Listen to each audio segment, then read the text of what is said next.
본문의 말씀 마태복음 20장 25절부터 28절 말씀을 가지고 도리어 섬기는 자가 되고 라는 제목으로 함께 은혜를 나누겠습니다. 한 수도원이 있었습니다. 한때는 영성이 충만했고 또 수도사가 되려는 사람들로 또 영혼의 안식과 평강을 구하는 사람들로 찾아오는 사람들이 많았던 그런 수도원이었습니다.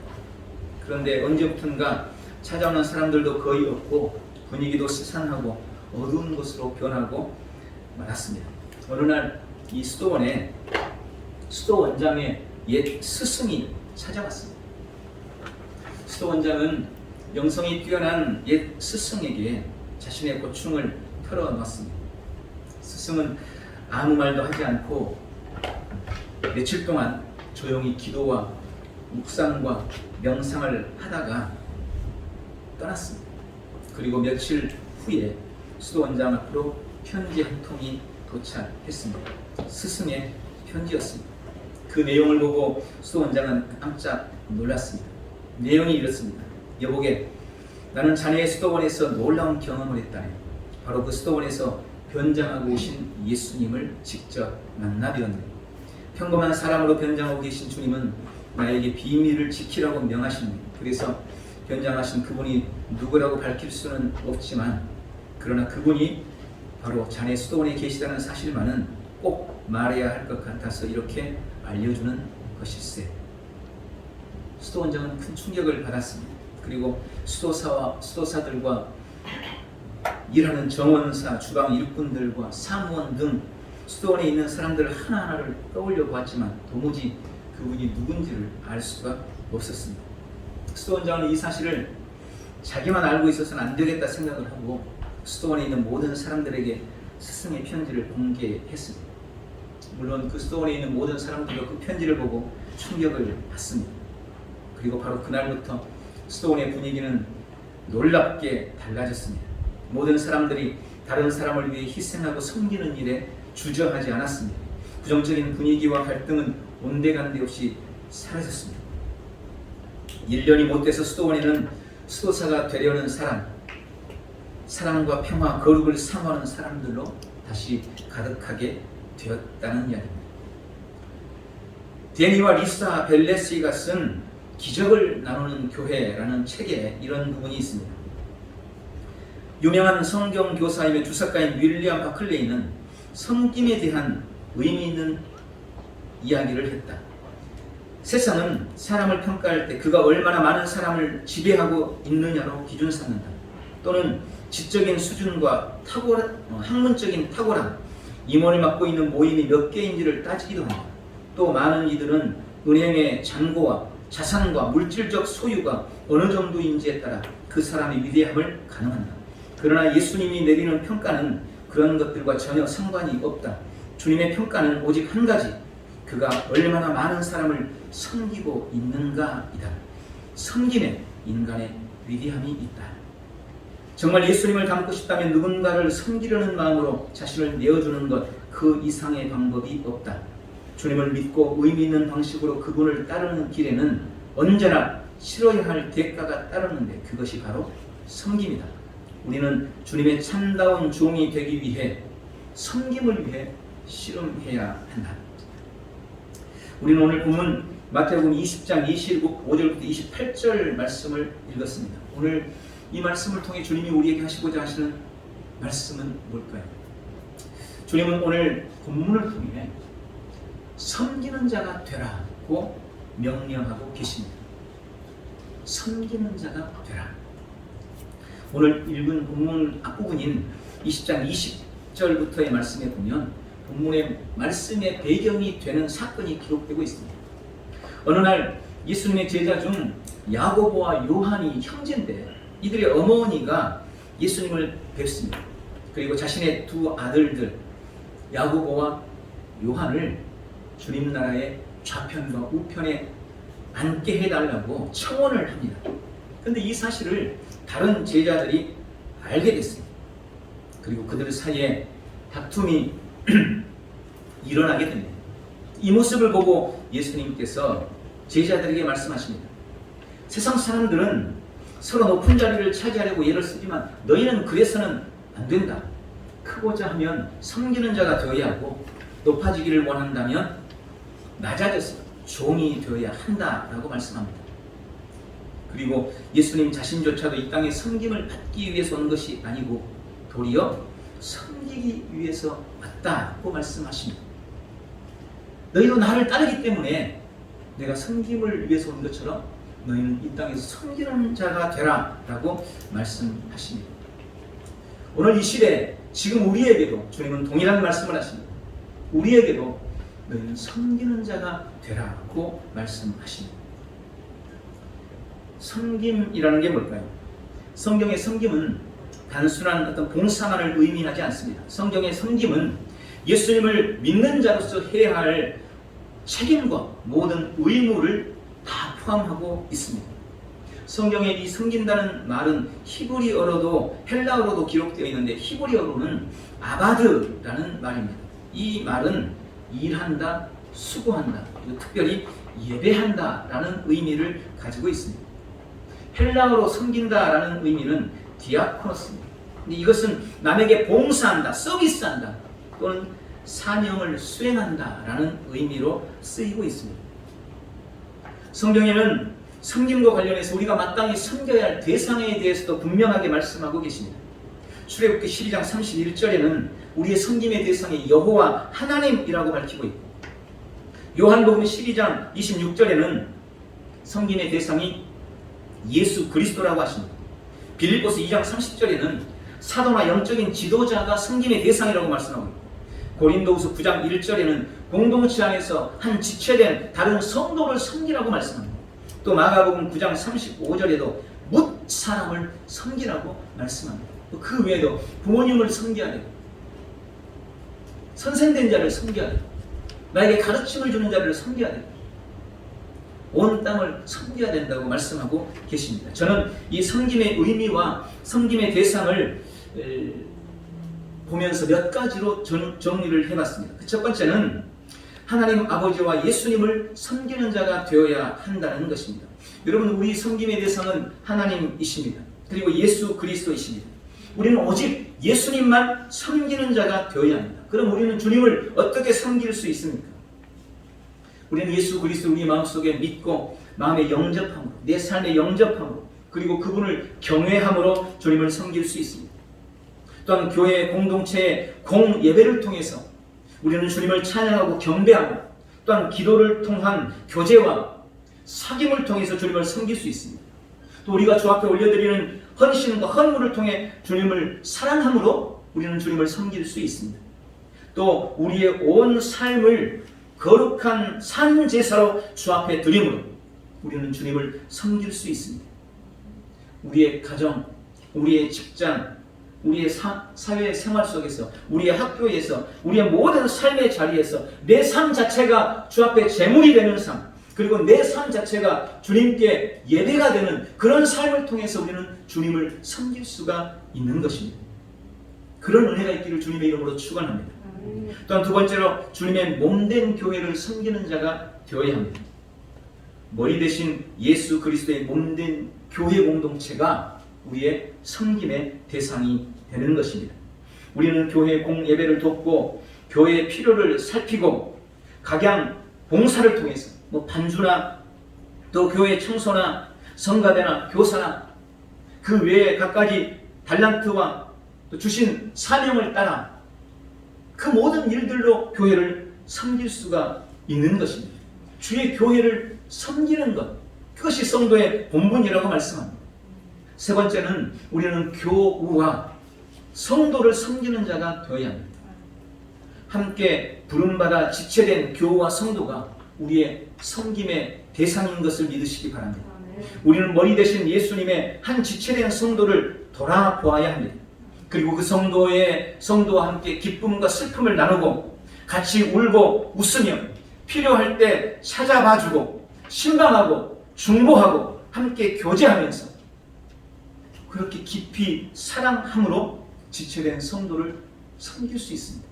오늘 우리 안에 그런 사랑이 있는지, 그런 섬김이 있는지 돌아보시기 바랍니다. 또한 우리는 이웃과 세상을 섬기는 자가 되어야 합니다. 여러분, 우리의 섬김의 대상은 이 땅의 모든 사람들입니다. 우리의 이웃과 세상이 우리의 섬김의 대상이라고 성경은 분명하게 밝힙니다. 그렇다면 우리가 세상을 섬김에 있어서 가장 중요한 것은 뭐겠습니까? 우리는 어떻게 세상을 섬길 수 있겠습니까? 저는 그 중에 첫 번째가 바로 복음을 전하는 것이라고 믿습니다. 여러분, 그들에게 복음을 전해서 바른 길로, 의의 길로 인도하는 것입니다. 죽은 영혼을 살리고 깨우고 그들을 세우는 것이 그들을 섬기는 것입니다. 이 땅에 그리고 세상에 주님의 공의와 정의가 세워지도록 하는 것, 그것이 세상을 섬기는 것입니다. 주님의 말씀이 세상을 통치하고 다스리고 지배하도록 하는 것, 그게 세상을 섬기는 겁니다. 여러분, 착각해서는 안 됩니다. 세상의 기대와 요구에 우리가 잘 따라가 주는 것, 그것이 세상을 섬기는 것이 아닙니다. 힘들고 아파도, 어려워도, 고통스러워도 불의와 맞서서 싸우는 것, 그들이 싫어해도, 그들이 거부하고 따라주지 않아도 억지로라도 그들을 생명의 길로 인도하는 것, 그것이야말로 진짜 세상을 살리는 성도의 섬김인 것을 믿으시기 바랍니다. 분명히 아셔야 될 게 있습니다. 세상의 소망은 오직 그리스도뿐입니다. 그리고 그 그리스도를 섬기는 교회만이 유일한 세상의 희망입니다. 교회가 무너지면 세상의 희망은 더 이상 없습니다. 세상은 암흑천지가 되고 말 것입니다. 이웃과 세상을 향한 사명을 온전히 감당하는 것, 그것이 우리가 세상을 섬기는 방법이라는 것을 기억하시기 바랍니다. 오늘 섬기는 자가 되라고 말씀하시는 주님 앞에 아멘하며 섬기기, 하나님을 섬기고 그리스도를 섬기고 교회 공동체를 섬기고 사랑하는 교우들과 성도들을 섬기고 내 이웃과 세상을 주님 말씀대로 섬기리라 결단하는 우리 온 성도들이 다 되시기를 주님의 이름으로 축원합니다. 두 번째로는 우리는 섬김을 받으려는 우리의 본성을 이겨내야 합니다. 앞에서 제자들이 서로 다투었다는 말씀을 드렸습니다. 왜 그들이 다투었습니까? 야고보와 요한이 예수님 좌우편에 앉으려고 했기 때문입니다. 자신들보다 더 높은 자리, 섬김을 받는 자리에 앉으려는 그들이 미웠기 때문에 그런 겁니다. 그리고 그들도 그 자리가 탐났기 때문에 다툰 겁니다. 이런 제자들처럼 우리는 본성적으로 섬김을 받고 싶어 합니다. 다른 사람에게 섬김받기 위해 더 높아지려고 하고 다른 사람에게 섬김을 받기 위해 더 많이 가지려고 합니다. 또 우리는 본성적으로 남을 섬기는 것을 싫어합니다. 남을 섬기는 것은 자기 자존심을 내려놔야 하고 남을 섬긴다는 것은 자신을 희생하는 일이기 때문에 그렇습니다. 섬김이 힘들고 어려운 이유가 거기에 있어요. 나를 내려놓고 나를 희생해야 섬길 수가 있는 것입니다. 그러나 여러분, 섬김을 받는 것이 땅의 생활 방식이라면 다른 사람을 섬기는 것은 하늘의 생활 방식, 천국의 생활 방식입니다. 섬기는 것이 예수님의 라이프 스타일이었다는 것을 기억하시기 바랍니다. 섬기는 것이 예수님의 삶의 방식이었어요. 그래서 땅의 생활 방식을 따르는 사람들은 섬김을 받는 데서 기쁨을 찾습니다. 다른 사람들이 나를 섬겨줄 때 그게 기쁨. 그런데 하늘의 생활 방식, 천국의 생활 방식을 따르는 성도는 섬기는 데서 기쁨과 보람을 느낍니다. 다른 사람을 섬기면서 기뻐하고 그 안에서 보람을 찾는 것입니다. 오늘 본문 25절부터 이방인의 집권자들은 백성 위에 군림하고 고관들도 백성 위에서 권세를 행사하는 것을 너희도 알 것이다. 그러나 너희는 그래서는 안 된다. 너희 가운데 누구든지 크고자 하는 자는 너희를 섬기는 자가 되고 으뜸이 되고자 하는 자는 종이 되어야 한다 라고 우리 주님 말씀하십니다. 큰 자가 되려면 섬기는 자가 되고 최고가 되려면 으뜸이 되려면 종이 되는 것, 그것이 바로 하늘의 생활 방식인 것입니다. 두 번째로 섬김은 나의 필요가 아니라 상대의 필요를 채우기 위해서 나의 허리를 굽히고 나의 허리를 숙이는 것입니다. 사랑의 수고가 있어야 하고 종의 자세로만 할 수 있는 것이 섬김입니다. 철저히 이타적인 마음으로만 할 수 있습니다. 요한복음 13장에 보면 예수님은 겉옷을 벗고 수건을 가져다가 허리에 두르고 친히 대야에 물을 떠다가 놓고 그리고 허리를 굽혀 허리를 숙여 제자들의 발을 씻기고 두른 수건으로 그들의 발을 닦아 주셨습니다. 섬김을 보이시는 것입니다. 또한 섬김은 겸손함에서만 나오는 것입니다. 교만한 사람은 섬길 수 없습니다. 주님이 요구하시는 섬김은 높은 자가 낮은 자를 섬기는 것이고 있는 자가 없는 자를 섬기는 것이기 때문에 교만한 사람은 절대 예수님이 원하시는 섬김의 삶을 살 수 없습니다. 그래서 하나님이신 그분도 하늘 보좌를 버리고 낮고 천한 인생이 되셔서 우리 인생을 천하고 부족한 우리를 섬겨 주신 것입니다. 이렇듯 섬기는다는 것은 자신의 본성을 거스리는 것입니다. 본문에 예수님께서도 우리를 섬기기 위해 자기의 목숨을 내어놓는 희생을 감내했고 고난의 잔을 피하고 싶은 자신의 본성과 욕망을 이겨내셨습니다. 그래서 마침내 죽음으로 대속제물이 되어 우리를 섬겨주신 것입니다. 오늘 세상의 생활 방식, 나의 유익을 구하고자 하는 이기주의, 교만한 마음 등 섬김을 받고 싶은 육체의 본성을 이겨내는 사랑하는 귀한 성도들 다 되시기를 예수님의 이름으로 축원합니다. 마지막으로 참된 섬김으로 섬기는 자가 되기를 바랍니다. 섬김의 삶은 그리스도를 따르는 우리 성도의 당연한 삶의 태도요 마땅한 의무입니다. 그래서 섬기는 삶을 살아야 합니다. 그런데 이 섬김이 여전히 우리에게 힘들고 어렵습니다. 참 섬김을 방해하는 일들이 너무나 많습니다. 무엇이 주님을 위한 우리의 섬김을 방해합니까? 무엇이 이웃을 위한 우리의 섬김을 방해합니까? 참된 섬김이란 무엇이 있습니까? 오늘 그 부분에 대해서 몇 가지로 살펴보고 참된 섬김의 길을 찾기를 원합니다. 첫 번째는 기분이나 환경에 상관없이 섬기는 자가 되어야 합니다. 예수님은 하나님의 뜻에 따라 섬김의 삶을 위해 이 땅에 오셨습니다. 주님의 공생의 모든 삶은 섬김 그 자체였고 주님이 주신 십자가는 주님의 섬김의 극치, 섬김의 절정이라고 할 수 있습니다. 저나 여러분도 이 주님의 섬김의 삶으로 부르심을 받은 사람들입니다. 그런데 예수 그리스도의 섬김에 비해 우리의 섬김에는 너무나 많은 허점이 있습니다. 그 중에 한 가지가 바로 우리는 너무나 쉽게 기분이나 환경과 상황에 따라 좌우된다는 것. 제가 그렇습니다. 기분이나 환경 때문에 상황에 따라서 너무나 다른 제 자신을 발견합니다.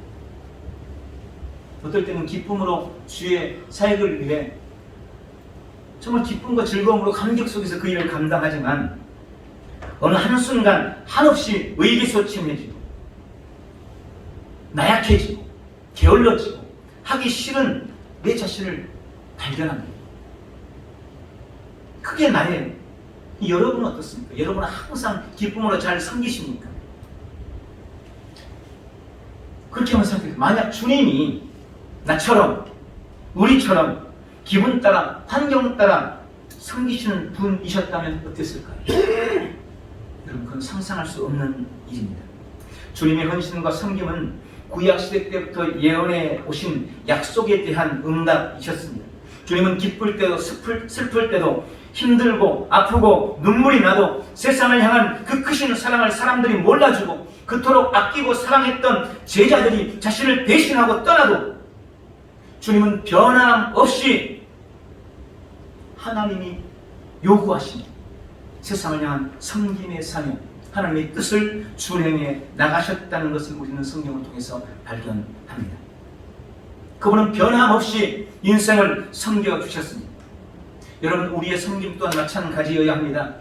우리의 주를 향한 섬김이나 이웃을 향한 섬김도 나의 기분이나 나의 환경이나 상황 따라 이리저리 흔들려서는 안 되는 것입니다. 여러분 비정하게 들릴지 모르지만 우리는 아파도 울면서라도 섬기는 자가 되어야 하고, 아무리 힘들어도 목사는 목사의 자리에, 성도는 성도가 서 있어야 할 자리에, 성경이 우리에게 말씀하시는 섬김의 자리에 반드시 서 있어야 한다는 것을 기억하시기 바랍니다. 그런 은혜가 있으시기를 주님의 이름으로 축원합니다. 또한 우리는 보상을 바라지 말고 섬기는 자가 되어야 합니다.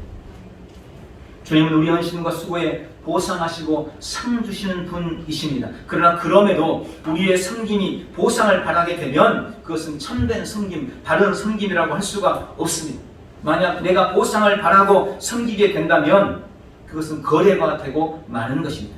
누가복음 15장에 보면 탕자의 비유가 나오는데 큰 아들의 이야기가 나옵니다. 이 큰 아들은 집을 나갔다가 돌아온 자기 동생에게 아버지가 호의를 베푸는 것을 보고 화를 냈습니다. 여러분, 떠났던 동생이 돌아왔어요. 거지처럼 살던 동생이 비참하고 초라한 모습으로 집으로 돌아왔습니다. 그러면 그 모습을 본 형으로서 당연히 기쁘고 즐거워하지 않았겠습니까? 그런데 그렇게 돌아온 동생을 보며 이 큰 아들이 왜 화를 냅니까? 그것은 큰 아들이 보상을 바라보고 아버지를 섬겼기 때문이었습니다. 그는 자신에게 돌아올 분깃을 보고 아버지를 섬겼습니다. 그런데 자기 유산을 다 챙겨 떠난 동생이 모든 것을 다 잃고 돌아왔는데 그것을 아버지가 자신이 받을 분깃에서 나누어 주는 것을 보니 화가 났던 것입니다. 그 송아지도 자신이 재산도 동생은 다 이미 받았으니 나머지는 자기 거라고 생각했는데 그것을 가지고 동생에게 주는 것을 보면서 화가 났던 거예요. 보상을 바라고 하는 일에는 언제나 불평과 불만이 따른다는 것을 기억해야 합니다. 우리의 섬김에 불평과 불만이 생긴다면 그것은 우리가 보상을 바라고 하는 섬김일 가능성이 크다는 것을 아셔야 합니다.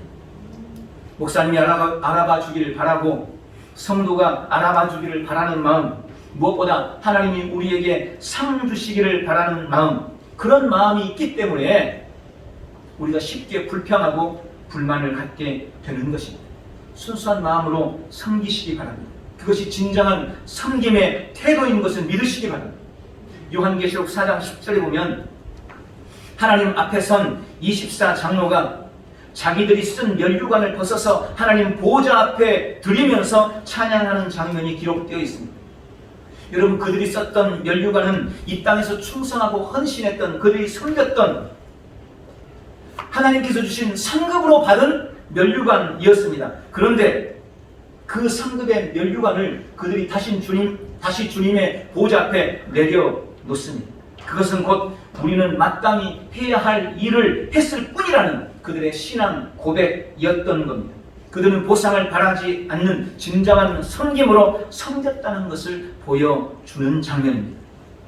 여러분, 섬김은 보상을 초월해야 참 섬김이 되는 것입니다. 그런 섬김으로 주님을 섬기고 교회를 섬기고 성도를 섬기는, 이웃을 섬기는 복된 성도들이 되시기를 바랍니다. 세 번째는 결과에 연연하지 말고 섬기시기를 바랍니다. 현대사회의 가장 큰 특징 중에 하나는 결과 중심적이라는 겁니다. 너무 결과 지향적이에요. 동기나 이유가 어떻든 방법이나 수단이 어떻든 무조건 결과만 좋으면 되는 그런 시대를 살고 있습니다. 지금 그런 식의 사고방식이 정치와 경제와 교육과 온 사회 전반에 팽배해져 있습니다. 여러분, 그렇지 않습니까? 지금 그런 모습들을 우리 목도하고 있잖아요. 그런데 안타깝게도 사회만 그러는 것이 아닙니다. 그런 사회의 병폐들이 교회 안에도 들어오고 말았습니다. 결과만을 중요시하는 결과, 사역 자체도 결과 중심적 사역, 이것이 한국교회에 심각한 부작용을 불러왔습니다. 다른 교회에 어떻든 말든, 다른 교회 목사님이야 피눈물을 흘리든 말든 그저 우리 교회만 부흥하면 되고 우리 교인만 늘어나면 된다는 식의 그런 가슴 아픈 성장주의가 한국교회를 부패하게 만듭니다. 한국 교회를 세속화되게 했습니다. 여러분, 그것은 결국 주님의 뜻이 아닐 것입니다. 참된 섬기는 이의 마음과 섬기는 이의 중심이 중요합니다. 섬김의 동기와 의도가 중요합니다. 시작과 과정이 중요한 것입니다. 주님은 결과보다 동기와 중심을 더 중요하게 여긴다는 사실을 기억하시기 바랍니다. 하나님의 뜻과 말씀의 기초에서 최선의 방법으로 섬기는 자가 되어야 합니다. 결과는 주님의 몫입니다. 결과는 주님께 맡기는 겁니다. 나는 그저 최선을 다하고 섬기면 됩니다. 참 섬김은 결과에 연연해야 하지 않습니다. 내가 섬기다가 뺨을 맞아도 아무 성과를 얻지 못했다 할지라도 그저 섬겼다는 그 사실에 주목하고 그것에서 감사를 찾는 것, 그것이 진정한 섬김의 태도요 자세라는 것을 기억하시기 바랍니다. 마지막으로는 섬기다가 중단하지 마시기 바랍니다. 언제나 출발은 멋지게 합니다. 그런데 그게 오래가지 못하는 것이 늘 우리의 문제입니다. 참된 섬김은 지속적이어야 합니다. 한두 번로 끝나서는 안 됩니다. 알아주는 사람이 없다고 중단합니다. 힘이 든다고 중단합니다. 내가 열심히 했는데, 최선을 다해 섬겼는데 그 사람이 어떤 변화의 모습을 보이지 않는다고 중단해서는 안 된다는 말입니다. 성경에 예수님은 끝까지 섬기셨습니다. 요한복음 13장 1절에 보면 예수님은 자기가 세상을 떠나 아버지께로 돌아가실 때가 된 줄 아셨습니다. 그럼에도 그분은 세상에 있는 자기 사람을 사랑하시되 끝까지 사랑하셨다고 기록합니다. 그리고 마침내 죽음으로 주어지는 섬김을 완성해 내셨습니다. 오늘 우리의 섬김도 주님의 섬김을 닮아야 합니다. 기분이나 환경과 상관없이 주님을 섬기시기 바랍니다. 보상을 바라지 말고 섬기시기 바랍니다. 결과에 연연해 하지 말고 섬기시기 바랍니다. 그리고 섬기다가 중단하지 마시기 바랍니다. 예수님처럼 참된 섬김으로 섬기는 복된 성도들이 다 되시기를 바랍니다. 말씀을 맺습니다. 오늘 주님은 우리에게 섬기는 자가 되라고 말씀하십니다. 섬김을 받으려고만 하는 우리의 본성을 이겨내고 참된 섬김으로 예수님을 따르고 섬기는 복된 성도들이 다 되시기를 예수님의 이름으로 축원합니다. 기도하겠습니다. 전능하신 아버지 하나님, 오늘 섬김의 본을 보이신 예수 그리스도를 따라 우리도 섬기는 자가 되리라 결단합니다.